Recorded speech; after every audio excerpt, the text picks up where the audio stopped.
Hey guys, Juan Benitez here, pro pickleball player and coach. Welcome to the DPC.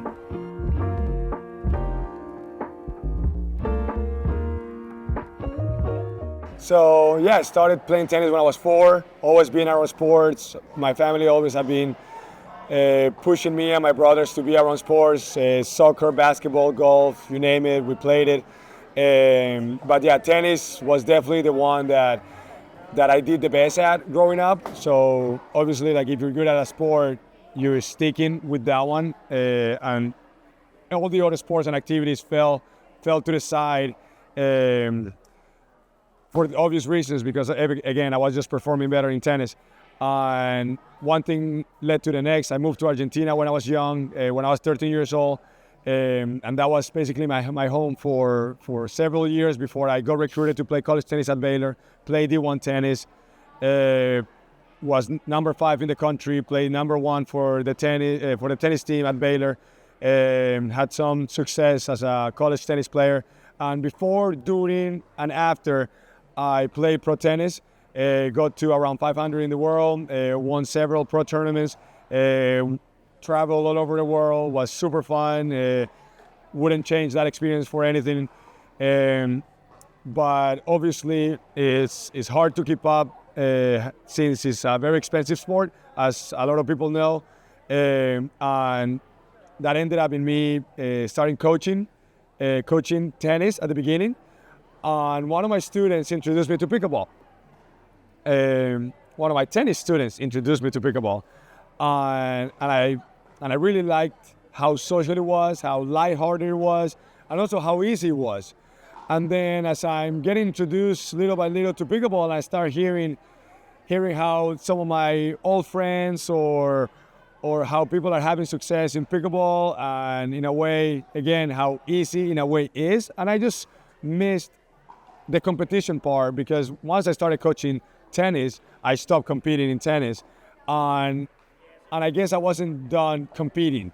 Obviously, with tennis, I will have to basically jumpstart my life, because you cannot just play tennis and have a side job. However, with pickleball, you still can have a life outside of pro pickleball, as I currently have. I'm coaching pickleball here at Diadem Pickleball Complex, and I'm still playing on the tour.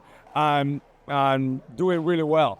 You know, I'm currently top 50 in the PPA in a couple of categories, which I'm very excited about, but I still coach on the side.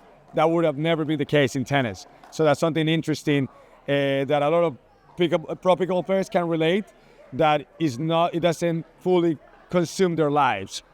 So yeah.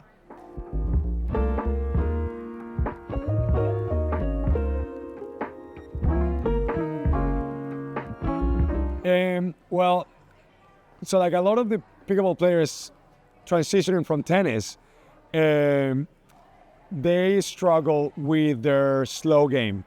Okay, we have a strong tennis background. We want to hit the ball hard, and that's not everything in pickleball. As everybody knows, in pickleball, the kitchen, the slow game, the drops, the dings are a huge part of the sport, and huge part of the strategy. So someone coming from a strong tennis background, in which banging or hitting the ball hard, driving, crashing, poaching, it's the main thing or something that translates the easiest. The slow game obviously comes harder at the beginning. However, if you're committing time and effort to really develop your game, that's something that everybody, including myself, need to work at in order to have the best of both worlds.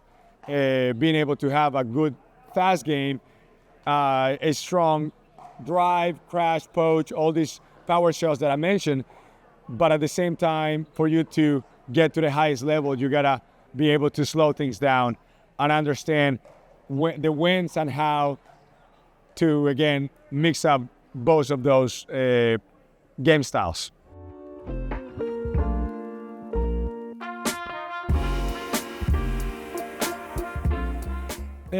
When I play pro tennis, the majority of the tournaments that I play at, they didn't have the largest crowds, I would say maybe in the hundreds, 200, 300, maybe 400 people have watched my matches in tennis when I play on center court and whatnot. But in pickleball, something that is different than tennis, there are amateur tournaments going on at the same time as the pro tournament, which brings bigger crowds, either as an spectators or players themselves that are playing at the same time or the same day.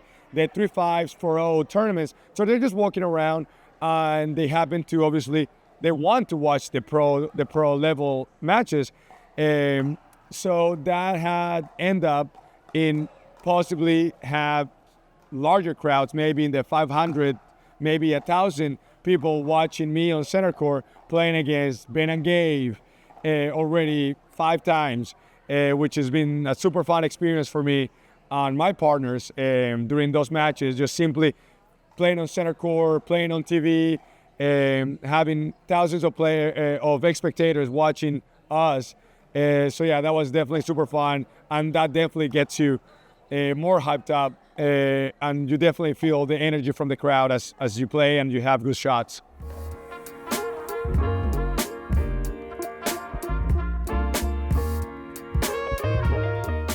It was great. I mean, I really felt like I've been in that situation before since I play college tennis, which is a team environment. So yeah, I didn't really feel that unfamiliar with the scenario or the overall environment since it was a team sport again. However, something in tennis that is different than pickleball is in pickleball, the main sport is doubles. In tennis, the main sport is singles, or the main event. So when you play pro pickleball, it's always like a team sport, since you always gotta communicate and have good chemistry with your teammate. And in MLP, obviously you have that times 2. You have a mixed double partner, you have a men's double partner.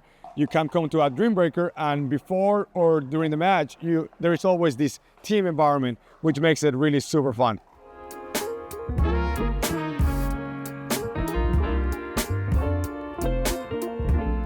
Like any sport or like anything in life, it just comes down to reps. Put the time, put in the reps, go out there, go drill, set up some good level rec games, regardless of the level that you're on. But yeah, just stand on the court, good quality on the court. Because sometimes people might overdo it. You always hear from some amateurs like, oh, I played 4 hours today. It's like, okay, how was the quality though? So finding that balance between quality and quantity, I think is something that everybody is striving for a good leap in their game, and in improving their duper or their overall level is something that everybody can take on.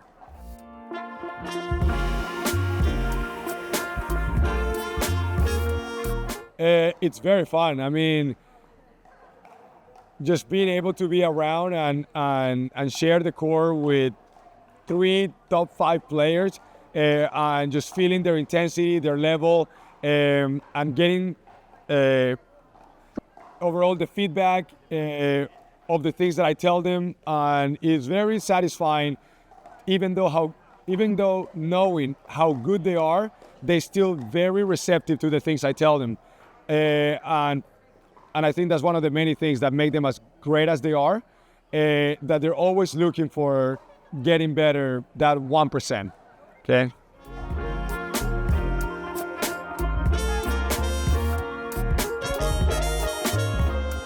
I mean, it's gonna be one of the ones against Ben and Gabe, even though I'm yet to beat them. I mean, just any time that I step on center court is just different. Just the crowd, being able to be on TV, and just put my name and my game out there. I have a very specific game style overall. I'm very athletic. I try to cover lots of court, and just feeding off the energy of the crowd. It's definitely always an honor to just be able to play against the best in the world on center court. Hey guys, thanks for tuning in. Hope to see you guys at Diadem Pickleball Complex soon.